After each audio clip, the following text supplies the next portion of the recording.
Je reprends.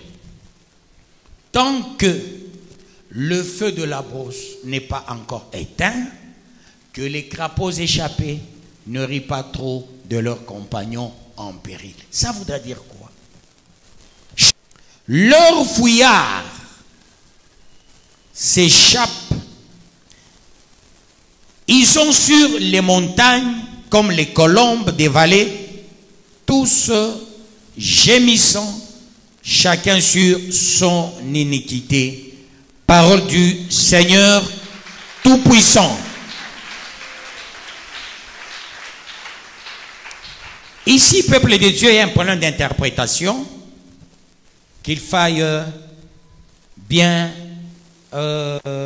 élucider. Quand on parle de tout fouillard, on fait allusion aux soi-disant rescapés, pensant l'être, or ils ne le sont pas.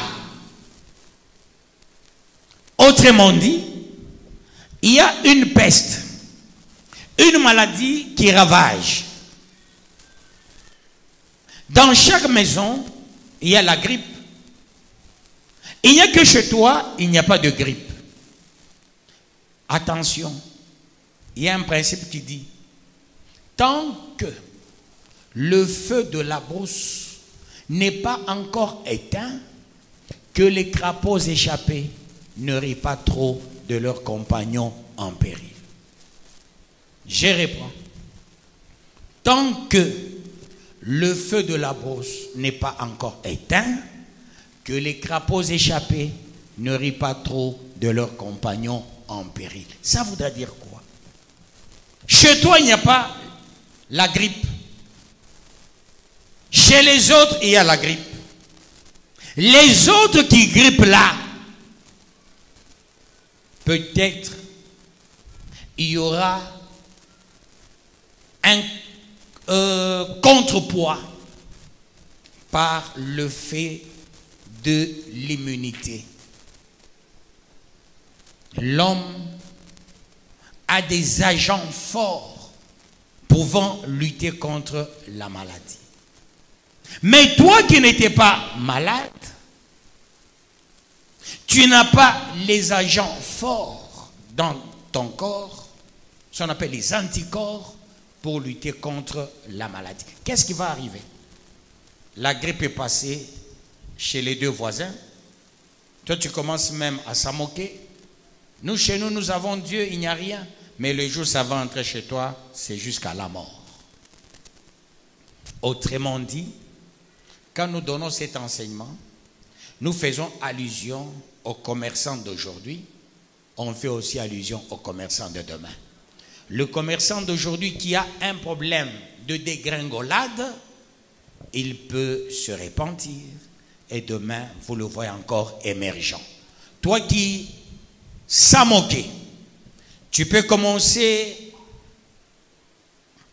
tes affaires avec fugacité, mais au final, dégringolade. D'où nous devons nous soutenir entre nous. Mon peuple périt faute de connaissance. Puisque tu as rejeté ma connaissance, moi aussi je vais te rejeter. Or, la bergerie, vous ne souffrez pas de manque de connaissance, vous avez la connaissance. Vous n'avez pas rejeté la connaissance. Quand Dieu parle, tu te sens interpellé et que tu demandes pardon, je te dis, Dieu va te retourner au centuple tout ce que tu avais perdu.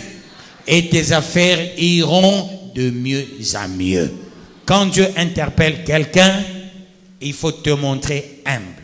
Et Dieu fait grâce aux humbles, mais il résiste aux orgueilleux. Cette parole, c'est la parole de quelqu'un. Parce que Dieu t'aime, et il ne veut plus te voir souffrir. Dieu veut relancer ton économie. Dieu veut relancer tes affaires. Dieu veut te restaurer. Puisque tu as écouté cette parole, si tu fais de cette parole ta parole, dans peu de temps, ce soir même, demain, cette semaine, Tu vas vivre déjà la restauration. Que Dieu bénisse sa parole.